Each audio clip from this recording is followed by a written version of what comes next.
La Riojana is committed to caring for the environment and reducing its carbon footprint, and is therefore working hard to promote and encourage sustainable practices within the winery, vineyards, and with growers.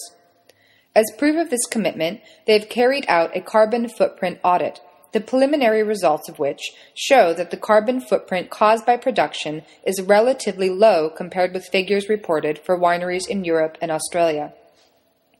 La Riojana is one of the first wineries in Argentina to compensate for carbon emissions from the transport of its wines and has started to offset carbon emissions for its exported wines, specifically to the country of Sweden.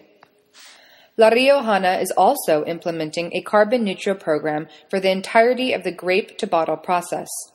This will include better water management, use of renewable energy sources such as wind and solar power, and bioenergy.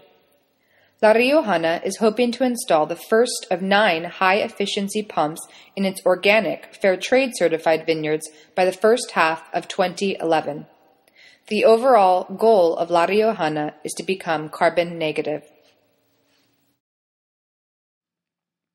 This year, La Riojana was awarded the Ethical Award in the Drinks Business 2010 Green Awards, a competition sponsored by Drinks Business, one of Europe's leading drink trade publications. The Ethical Award is given to a company or product whose foundations are firmly based in and dedicated to the community and/or the environment where they are based. We spoke with Andy Mitchell at Han Winery to learn more about sustainable wine growing practices. Han Winery is located in the central coast of Monterey and has received a Sustainability in Practice, or SIP, certification. This certification provides a verifiable method to authenticate a vineyard's attention to integrated farming practices, which includes a commitment to environmental stewardship, equitable treatment of employees, and economic viability. Mr. Mitchell provided details on conventional versus sustainable wine growing practices. Conventional is traditionally has been the use of pesticides and herbicides that are very effective. There's a good efficiency as far as kill. They're very, very harsh as far as chemicals and on the chemical side of it. So as far as sustainability, there's one of the things that is required is any of the materials that are on the EPA list considered carcinogenic, whatnot. Those are definitely off limits. So using softer materials than traditional, and in general, when you say conventional, a good portion of the industry is getting away from those. Sustainability is something that's catching on, whether people are certified or not.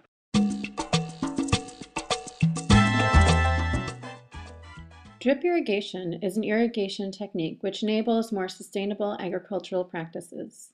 This technique conserves water and fertilizer by allowing water to drip slowly to the roots of the plants. Mr. Mitchell elaborated on the relevance of drip irrigation to sustainable wine growing. The use of submains, lateral lines, and drip tubing with emitters that essentially put water just where the vines, just very close to where the vines are, essentially wetting just where the root system is.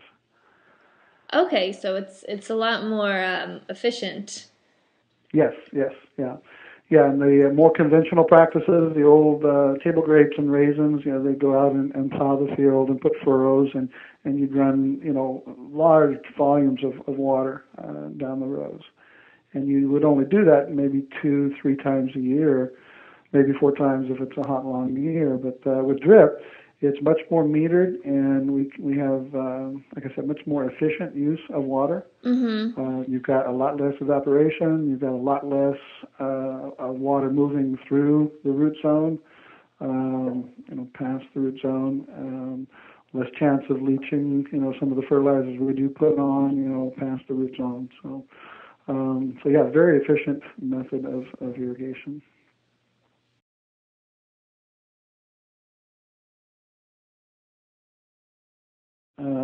Nitrogen is one of those elements that's very important for growth, but too much can lead to big bushy vines, and you can actually have outbreaks of mites and hoppers, leaf hoppers and whatnot if the vines are out of balance and too much nitrogen.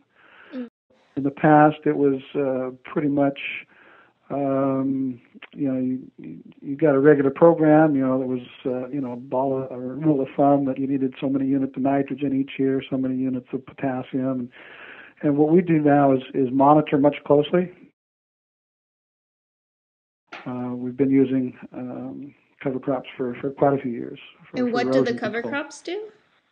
They help minimize the amount of erosion. Okay. Because if you're on a slope, on a hillside, you're definitely, anytime you get heavy rains, you're going to lose some topsoil if you don't have it held in place by either cover crops.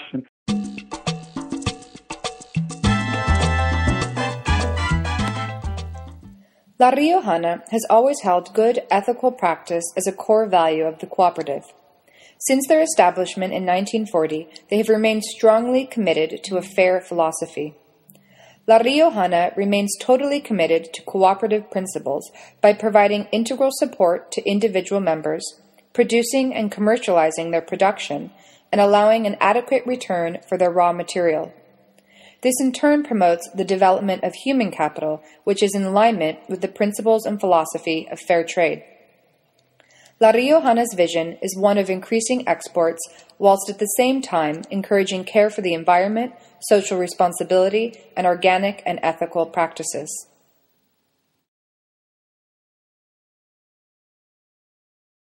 One of the benefits of selling a fair trade wine is to actually sell the idea of fair trade, and in this case, organic. But that is also not a benefit in many cases.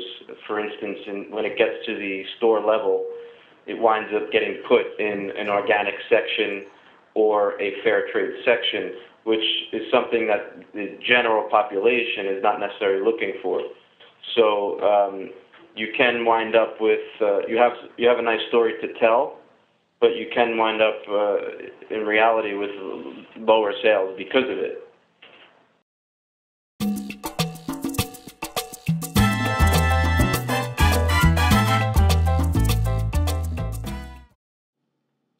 The Inter-American Development Bank, IDB, is the largest multilateral source of financing for the Latin American and Caribbean region.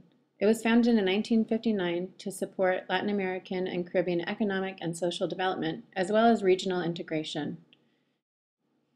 An October 20th, 2010 IDB news release wrote, "The Inter-American Development Bank approved a $2.9 million loan to La Riojana Wine Cooperative in Argentina in order to help the cooperative modernize its vineyards and wine production processes. The bank's financing will support the creation of a microloan fund to restructure and modernize vineyards of small-scale producers, as well as the creation of an operating fund to meet La Riojana's working capital needs, reducing its reliance on high-interest credit lines. Moreover, the loan will also support the modernization of the cooperative's industrialization processes, improving the quantity and quality of the wine produced." Agustin Zamora, the IDB project leader, noted that through this project, the cooperative will be able to continue producing high-quality wines while having an enormous economic impact for thousands of families in their area of influence. As the wine industry becomes increasingly important to the Argentinian economy, La Riojana is working to ensure that small farmers will play a role in what are now international supply chains. World wine consumption is increasing by 4.5% each year. Most notably, the UK and US markets have become very important for new world wine producers like Argentina. In 2007, Argentina exported $93.5 million in wine and related items to the United States. Brazil and China are also top importers of Argentinian wine, and the large and growing population in these countries provides opportunity for increased sales. The current challenge for Argentina is to develop and market their wine brands that they are recognized internationally for their uniqueness. To do this, Argentina needs to utilize their trade channels with Brazil, China, and the US. One of the reasons Argentinian wines are world-renowned for their distinctiveness is because there is very little oversight from the government in regards to labeling. The government's only labeling requirement is that bottles labeled by a grape variety must consist of at least 80% of that grape.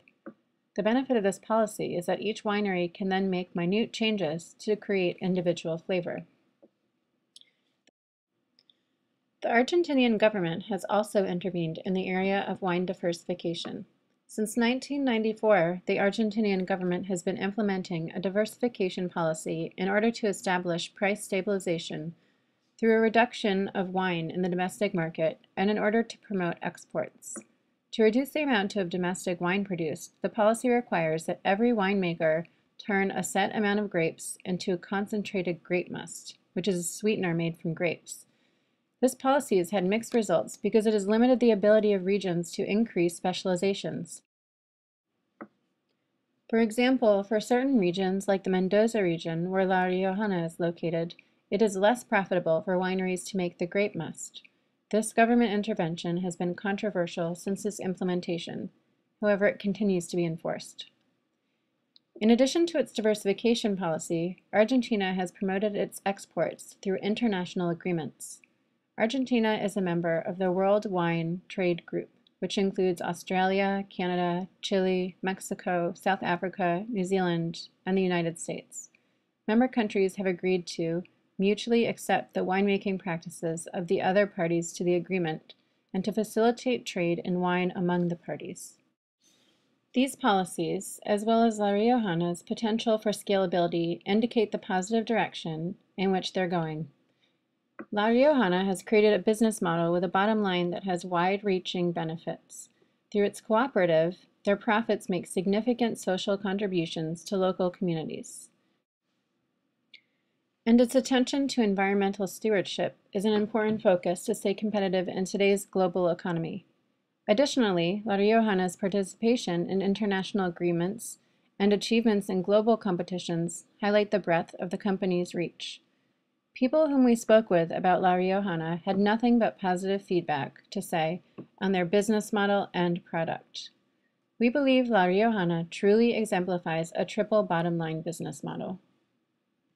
Certified label, when you see that on the bottle of wine, you know that if it's a bottle coming from Argentina, Chile, or South Africa, that it's making a large impact in the communities that they're producing, that wine. And so every bottle, we say that every purchase matters, and it's true. For every bottle that you purchase with that label, there's some change that's going to happen to that community in an economic and social environmental way that really is a great impact for the community.